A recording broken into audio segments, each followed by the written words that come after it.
आज के दिन पुकार तलगंग हमारा जो चैनल है उसकी आज बर्थडे है, वो भी हम सेलिब्रेट कर रहे हैं। आज 5 फरवरी है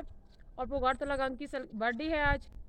happy happy birthday to you, many many happy return of the day. Nazreen, मैं डीजे अख्तर हुसैन और इस वक्त मैं नथिया गली की जानिब गामजन हूँ, लेकिन रास्ते में चांगला गली जो पॉइंट है यहाँ पर इस वक्त मौजूद है। नथिया गली गलियात अयूबिया या ठंडियानी आना चाहते हैं तो आप सोच रहे होंगे कि यहाँ पर कहाँ पे आपको बर्फ़ जो है पड़ी हुई वो आपको बखूबी दिखने को मिल सकती है, लेकिन खुशशाइन बात यह है कि अगर आप चांगला टॉप पे आते हैं जो सतह समंदर से तकरीबन पौने 8000 फुट की बुलंदी रखता है या 8000 फुट की बुलंदी रखता है, तो यहाँ पर आएंगे तो माशाल्लाह पड़ी हुई जो स्नो है ये आपको इंचों के हिसाब से बखूबी दिखने को मिल सकती है। इस वक्त अगर कैमरा थोड़ा सा राइट लेफ्ट होता है तो आप यहाँ से देख सकते हैं कि ये स्नो है पड़ी हुई वो आपको बखूबी दिखाई दे रही है। खैर आज 5 फरवरी 2025 है, यौम यकजहती कश्मीर है और कश्मीरियों के साथ यकजहती का जो दिन है वो पूरे मुल्क पाकिस्तान में मनाया जा रहा है, लेकिन उसके साथ आज के दिन पुकार तलगंग हमारा जो चैनल है उसकी आज बर्थडे है, वो भी हम सेलिब्रेट कर रहे हैं। तो फ्रेंड्स, मीर आफ्टर इस्लामाबाद की परी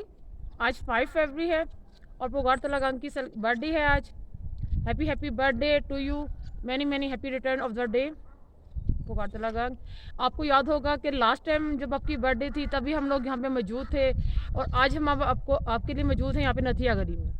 जी बिल्कुल, इस्लामाबाद की परी इस वक्त नथिया गली की जानिब गामजन है और ये चांगला टॉप से थोड़ा सा आप आगे आएंगे तो माशाल्लाह से इस किस्म की जो स्नो है वो आपको नज़र आएगी। लेकिन मी डीजे अख्तर हुसैन की तरफ से और इस्लामाबाद की परी की तरफ से जियो वेदर की जानिब से पुकार तलगंग जो चैनल है आपको बहुत बहुत बर्थडे मुबारक हो और माशाल्लाह से यौम यकजहती कश्मीर भी है और उसके साथ कश्मीरियों के साथ मोहब्बत और यकजहती जो है वो आज पूरे मुल्क पाकिस्तान में माशाल्लाह से ये डे मनाया जा रहा है। लेकिन उसके साथ इस खूबसूरत तरीन स्नो को एंजॉय करें और पुकार तलगंग के साथ